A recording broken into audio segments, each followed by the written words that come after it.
All right, guys, welcome back to this segment of me authenticating watches and obviously showing you guys how it's done. So the very first watch we have on the desk is a 116500 LN Panda. You guys know the watch very well. This is a brand new 2022 model that just came in. I'm very excited to show you guys. It's one of the most, I think, best looking modern Daytonas that we have right now, the black and the white. Great looking watches. Personally, I go for the black. The white's a great watch too, but I really just prefer the way the black really sits on the wrist. Just looks better, has more aesthetics to me. So there it is. This is the Panda. It just came in as brand new. It's a 2022. I mean, of course, historically, this is a very, very hard watch to get at retail. Thus why it's always at the 30 to 35K price point. Let's dive right into it and see what we have. There's always lots of dust when these watches come in, but not on the dial this time, just all over the watch. Just needs a clean. I don't know, should we start steaming these watches? I don't think a steamer and watches go hand in hand. So everything looks pretty good with the watch. Is this a scratch? Hold on. That was just a smear. Sometimes smears on the bezels actually look like scratches, so they do scare me from time to time. So if you ever have a loop and you see that, that is what's going on. It's just typically a very sharp smear that got wedged into something, and then it just looks way worse than it really is. But the watch looks good. I see no issues. There's still tape on the clasp. And the one thing to spot factory tape versus the aftermarket tape is Rolex always seems to use a little bit of their own tabs, so it's easier to peel off. And if you look at the crown, you'll notice that it's cut out for the crown as opposed to just completely covering the crown. So that makes it a little easier to take off. Watch is true new. When you're looking at Rolex hands, believe it or not, they're not made out of steel. They're actually all white gold, as with the markers as well. And sometimes it's not uncommon, believe it or not, to just peek at a hand and actually see a little bit of corrosion or a little bit of pitting from the factory, because it is gold. But overall, you know, they're pretty perfect. I mean, especially this example here. I don't see any issues. Current market value right now on a 116,500 Daytona, roughly going to run you around high 20s, so it's 27 to 28,000 for a black, and white is still holding strong around 33,000 retail value. So if you're interested in it, let me know. Of course, if I don't have the watch you're looking for, do not be afraid to reach out. I'm more than happy to allocate any piece you're looking for. There's that one. And what do we have here? And another one.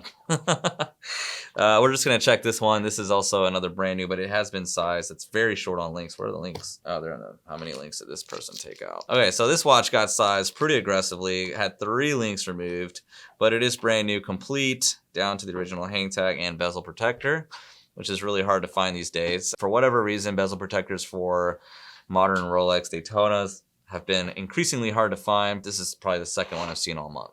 Okay, so this watch right here, it's just like we described on the other one. It is fully stickered, but it is a aftermarket sticker kit. There are differences, like I said, when you loop out sticker kits. One, you're gonna notice that when people put these stickers on, they actually aren't the exact same size as the proportions of the watch. So you actually notice it's a little smaller. If you can think about it like a triangle or a square or whatever, if you do this, the sticker kind of goes like just around the inside of it. It doesn't really go around it like a Rolex sticker does. I'm not a fan of third-party stickers. Some people are. I say, look, if you're gonna wear your watch, commit to wearing it.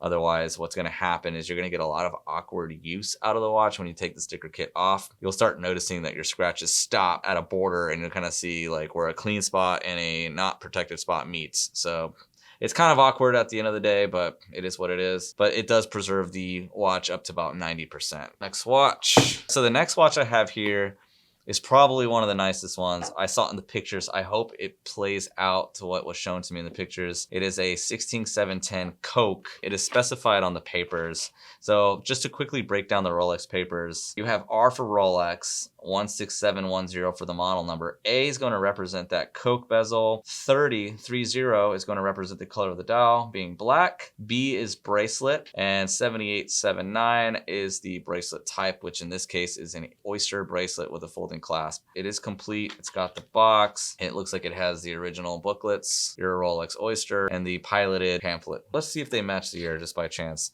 This will tell me if this watch was put together or just sold as is. So it is a 1992 book with some kind of receipt inside from 1998. So we got years from all over the place on this. And then let's see what your Rolex Oyster, that one is from 1996. So we have 2 booklets together that are 4 years apart, a receipt that shows something done to the watch in 1998. What do we have here? This is a sales invoice from back from 1998. So it looks like the watch was sold brand new in 98 on an Amex for around 3,300 bucks. Take me back to those days. What else do we have here? So this is box, papers, original purchase receipt, and an invoice to us to pay for the watch. We won't show you guys that. What else does this thing have? And it's got the correct tall granite box, which I like to see. I can't stand when people shove these into these smaller granite boxes, which were designed for the Datejust, the presidents, and so on. Oh my God, wow.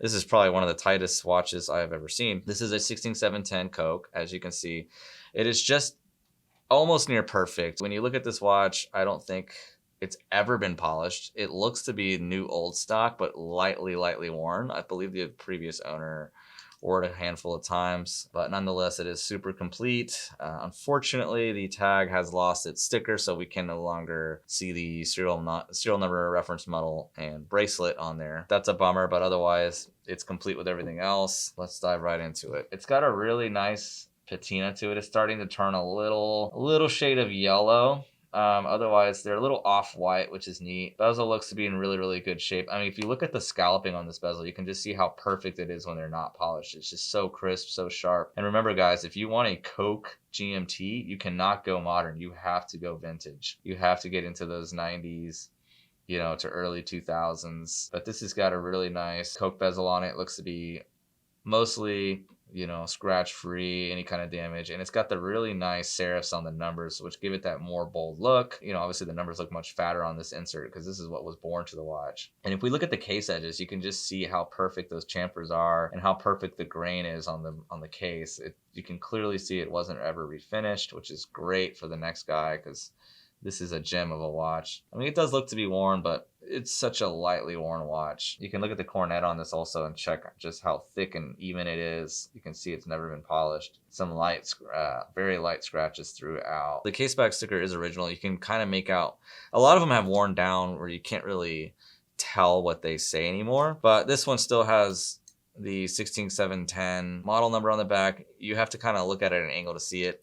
It's kind of worn off a little bit. So we're going to pop the bracelet, make sure this bad boy matches the papers, because last thing we want is a watch like this to not match the papers. That would be heartbreaking. So we have this serial number. We're going to go with the last 4 digits, 6275. 6275. Well, that is good news. So this is a true complete set with the original purchase receipt, original hang tag, missing the serial, but it's unfortunate, but I like it. It's a really cool watch. Super clean, so no complaints there. Current market value right now, let's start with a naked one. So if you were to get into a naked 16710 Coke, you're looking to pay around $12,000 to $12,500. Getting into one with box papers complete in average condition, perhaps it's been polished a few times, probably around $13,500 to $14,000 for a really nice one. And finally, if you want an unpolished unit complete like this, I would probably offer this to you for around $16,000. So if you're interested, hit me up, but I think this one's gonna go pretty quick. A few of my close clients already know it's on the radar, so we'll see if it sells. If not, it will be on the website, so check it out.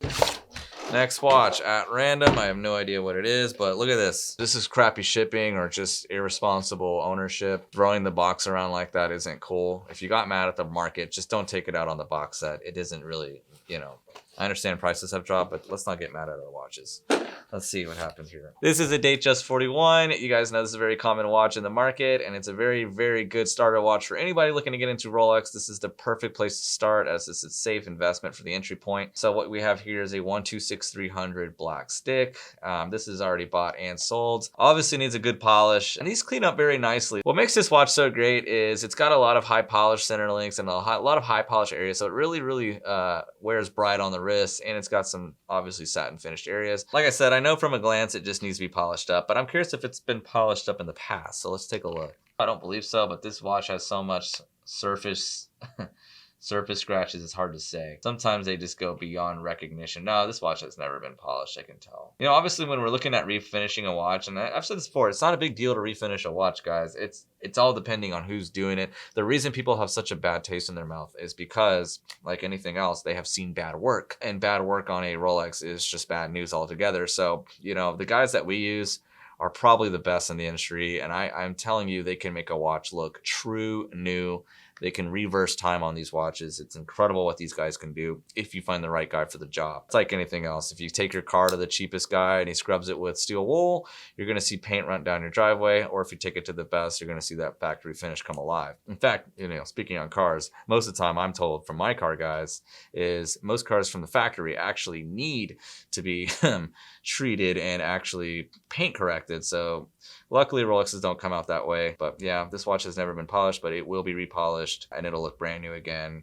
And we're going to actually do a segment soon where I actually show you and walk you through the refinishing process so you guys can actually see what a proper finish looks like when it's redone on a watch. So obviously one thing we'll never polish are the vintage pieces and the unpolished pieces.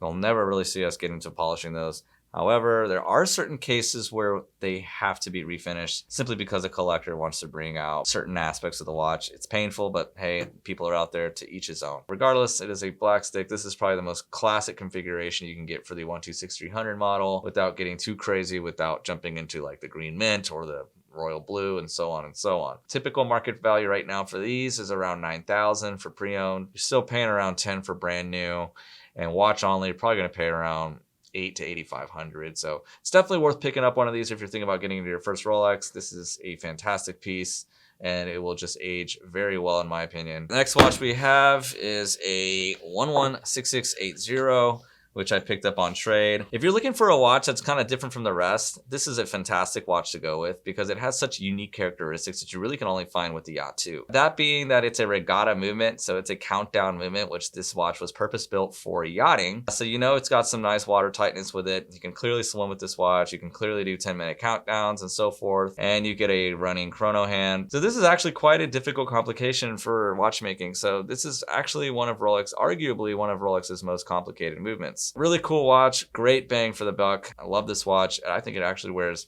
very well. I've been actually kind of diving into modern, which brings me into my next watch. A quick what's on your wrist check. Today, I am actually wearing a 6265 that I am actually selling. If you're interested, reach out to me. This watch has some cool things going on with it. Beautiful watch. It's a floating Daytona dial. This dial is just probably one of the nicest dials I've ever seen in person. There's absolutely no flaws, no dust, no hairs. No history of being removed from the case. It just looks incredible and runs perfectly well. Been sporting it for a while. So, all right, guys. So that is our segment for today. If you enjoyed the segment, don't forget to like, subscribe, hit the bell. Also, drop some suggestions down in the comments below. If you see anything that we could also improve, if you have any suggestions for my backdrop here, drop a comment, let me know. And I hope you guys have a very blessed holiday with your family and friends. And I hope everybody has a great new year if we don't see you then, but I'm sure we will. So follow along as we continue the segment and have a great holiday, everybody.